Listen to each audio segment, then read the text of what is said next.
오늘부터 스바냐라고 하는 성경을 우리가 묵상을 합니다. 스바냐라고 하는 이 뜻은 사람 이름이에요. 선지자 이름이고 선지서 중에 하나로 들어갑니다.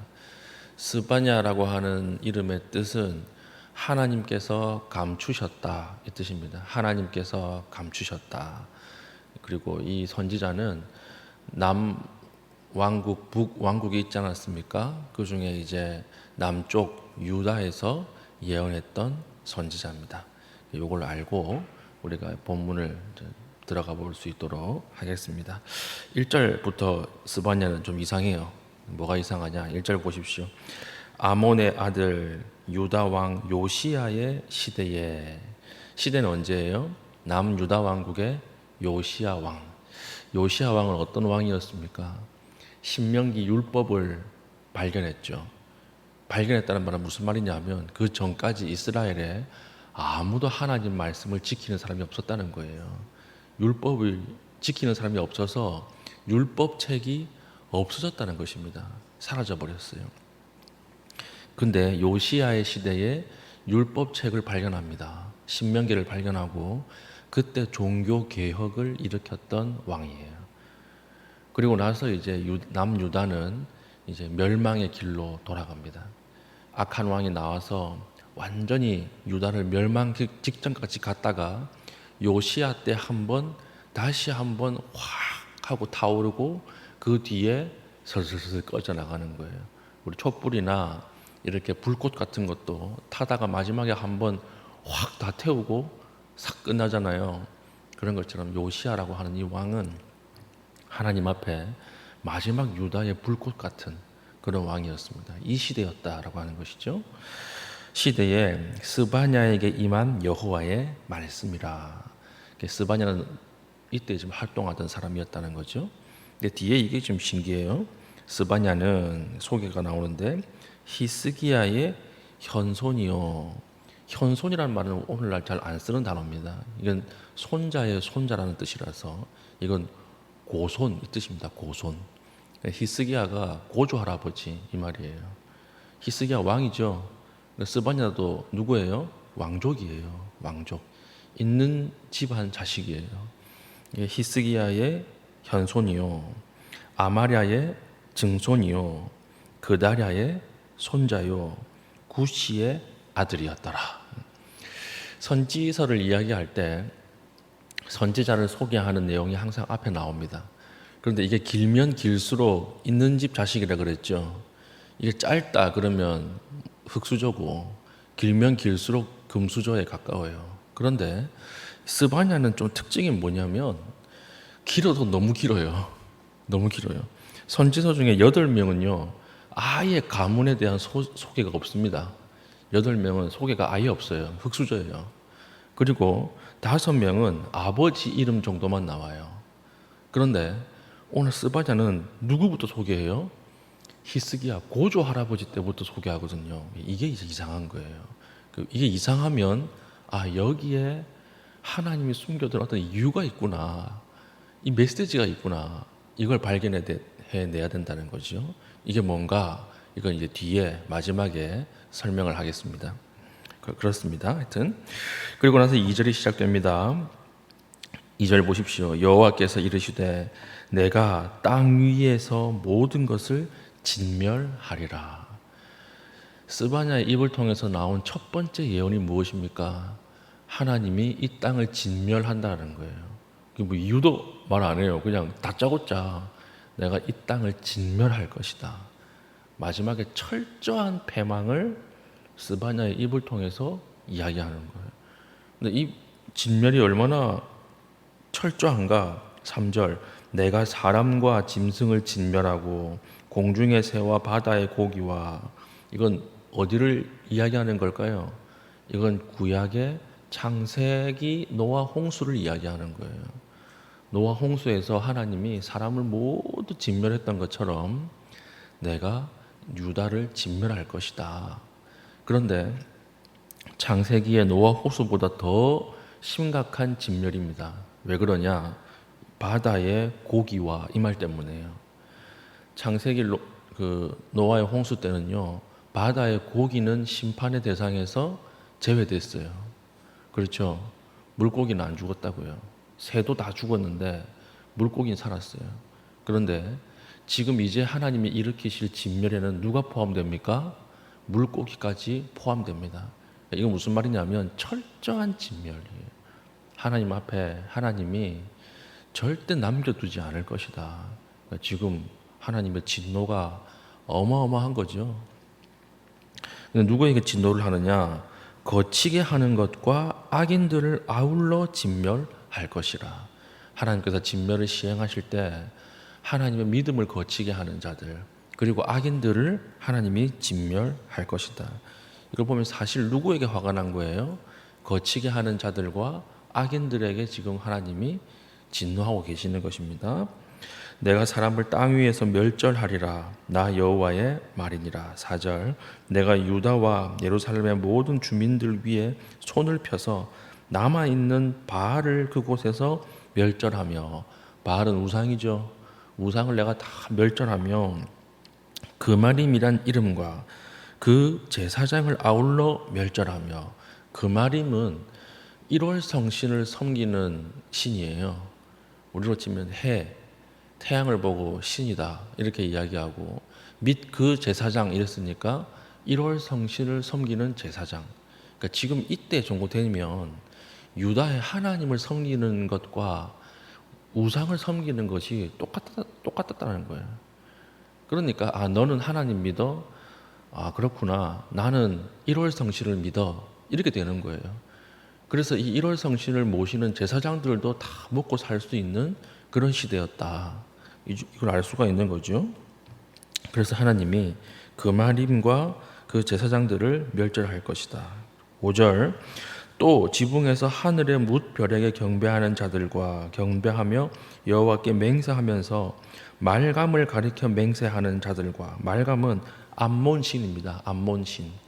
암몬신을 섬기는 자들을 내가 멸절할 것이다. 이 극심한 종교 혼합주의였다라고 하는 것을 알 수 있죠. 모든 사람이 다 각자의 종교를 믿는 것입니다. 오늘날과 비슷해요. 6절. 여호와를 배반하고 따르지 아니한 자들과 여호와를 찾지도 아니하며 구하지도 아니한 자들을 멸절하리라.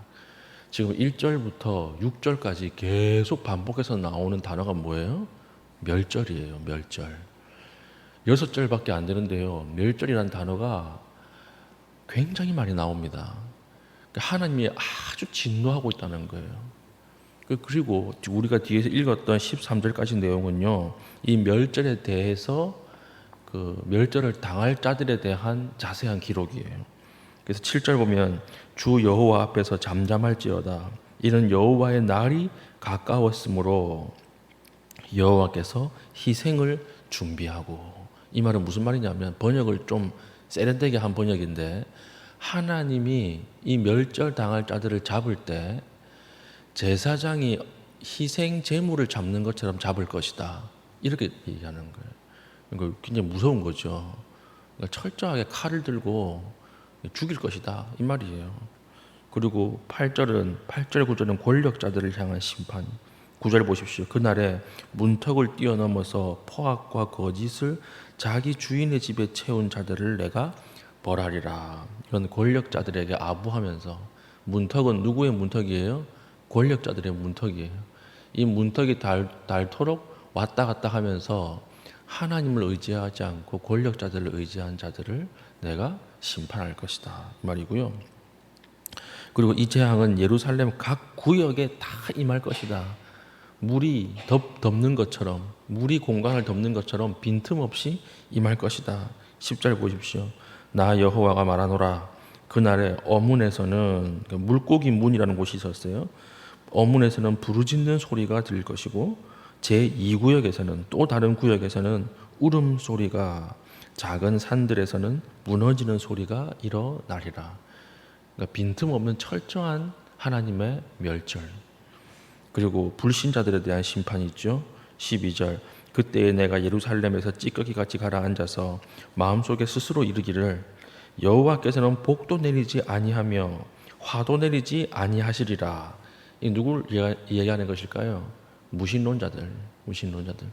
여호와가 어디 있어? 하나님이 복 주고 하나님이 벌 주는 거 아니야. 그냥 자연 법칙에 따라서 우연히 일어나는 거야. 이렇게 이야기하는 자들을 내가 찾아서 두루 찾아서 벌하고 멸절할 것이다. 그러니까 하나님의 진노가 얼마나 강합니까? 하나님의 진노가 얼마나 지금 철저한 진노를 이야기하고 있어요. 반드시 멸절할 것이다. 멸절이라고 하는 단어가 계속 나옵니다. 이걸 가지고 오늘 새벽에 어떻게 묵상을 해야 되는가? 비밀이 어디 있냐면 1절이에요. 1절. 왜 이렇게 하나님이 철저한 멸절을 이야기하면서 처음 스바냐를 딱 기록할 때 스바냐의 가문을 길게 적었을까요? 비밀이 여기에 나옵니다. 그게 뭐냐면 히스기야 왕의 후손이죠. 히스기야는 하나님 앞에 은혜를 입은 왕이에요. 하나님 앞에 기도해서 자신의 생명을 15년 더 연장했던 왕입니다. 선한 왕이에요. 그런데 이 15년 더 연장했을 때 태어난 아이가 누굽니까? 므낫세거든요. 므낫세. 이 므낫세라고 하는 왕은 남쪽 유다의 최악의 왕이에요. 거의 아합을 능가하는 왕이에요. 이 므낫세 왕이 세상의 모든 종교를 다 가지고 와가지고 우상 엑스포 한 사람 아닙니까? 그리고 이사야를 톱으로 켜서 죽이잖아요. 이 사람 듣기 싫다고. 하나님 말씀 듣기 싫다고. 그리고 율법책을 다 태웁니다. 다 태우고요. 제사 모시지 못하게 해요. 이 한 사람 때문에 남쪽 유다가 완전히 멸절의 길로 들어간 거예요. 그리고 나서 낳은 아이가 아몬이거든요. 아몬. 아버지가 므낫세니까 그 아래 아이가 어떻게 선한 왕이 됩니까? 아버지 하는 걸 그대로 배운 거죠. 더 심각한 타락 안으로 들어가는 거예요. 더 심각한 타락. 그런데 이상한 일이 일어나죠. 그 아몬의 아들이 누굽니까? 오늘 1절에 나오는 요시야예요. 요시야예요. 이렇게 악한 왕들 아래에서 종교개혁, 하나님을 두려워하고 하나님을 사랑하고 하나님 앞에 예배하는 요시야가 태어났다라고 하는 게 이상한 거예요. 기적이에요. 어떻게 이런 일이 일어날 수가 있었을까요? 오늘 본문 1절이 얘기해 주는 거예요. 요시야 옆에 누가 있었습니까? 스바냐가 있었던 거 아닙니까? 스바냐. 같은 왕족 안에서, 같은 왕족에서 스바냐라고 하는 사람이 여호와 하나님은 어떤 하나님이신가? 진멸하시는 하나님, 멸절하시는 하나님, 복을 주기도 하시지만 무너뜨리시는 하나님, 모든 신 중에 신인 여호와 하나님, 이것을 이야기하니까 요시야가 어릴 때부터 이 스바냐의 말을 들었던 것 아니에요. 그 결과 성전에서 율법책을 발견하게 되고 그 율법책을 읽으니까 우리가 지금 하나님이 하지 말라는 것만 하고 있구나, 이걸 깨닫고 옷을 찢고 회개하고 모든 상당들을 다 부수고 종교개혁을 일으켜서 마지막에 하나님 앞에 한번 유다를 다시 불꽃처럼 타오르게 했던 그 왕이 되었던 것 아닙니까? 그래서 스바냐라고 하는 이름의 뜻이 뭐라고요? 여호와께서 감추신다. 세상이 아무리 악하고 세상에 아무리 이상한 일이 많이 일어나도 하나님 누굴 감추어 두신 거예요? 스바냐라고 하는 사람을 감추어 두셨고 요시야라고 하는 왕을 감추어 두시는 거예요. 그래서 때가 되었을 때 이 사람을 들어서 사용하시는 것입니다. 그래서 세상이 아무리 어두워도 낭망하거나 실망할 필요가 없어요. 왜냐? 스바냐의 하나님, 감추어 두시는 하나님, 하나님 길을 만드시는 하나님이 여전히 우리 가운데 살아계시고 여전히 나의 삶을 인도해 가신다라고 하는 거예요. 그래서 이 복선을 깔고 있는 거예요. 스바냐서는 이미. 그래서 고조 할아버지 때부터 히스기야 때부터 쭉 적어가는 것입니다. 요시야가 어떻게 종교 개혁을 일으키고 하나님 다시 회복시킬 수 있었는가? 그 옆에 스바냐라고 하는 사람이 있었기 때문에 그렇다. 이걸 이야기하는 것이. 은혜가 되지 않습니까? 참 하나님께서 진멸에 대해서 이야기하지만 그러나 사실 이건 무슨 내용이에요? 다시 내가 회복시킬 것이다 이 말이에요. 내가 스바냐를 감추어 두었던 것처럼 예수 그리스도도 감추어 두셨잖아요. 이때 아무도 몰랐습니다. 인간의 죄에 대해서 어떤 방식으로 구원하실지, 하나님이 인간의 죄를 어떻게 용서하시면서 우리를 사랑하실지 아무도 몰랐습니다. 근데 하나님이 감추어 두셨죠.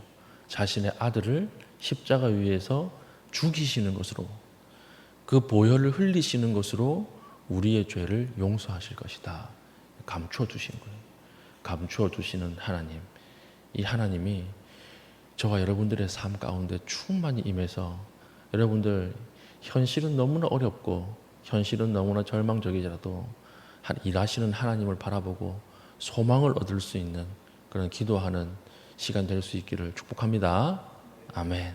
기도하겠습니다. 오늘 기도할 때 하나님, 오늘 하루에 나의 삶 속에 어두운 부분을 보지 않게 하시고 절망을 보지 않게 하시고 그 속에서도 일하시는 하나님을 바라보며 기뻐하며 담대하게 기도하게 하여 주시옵소서.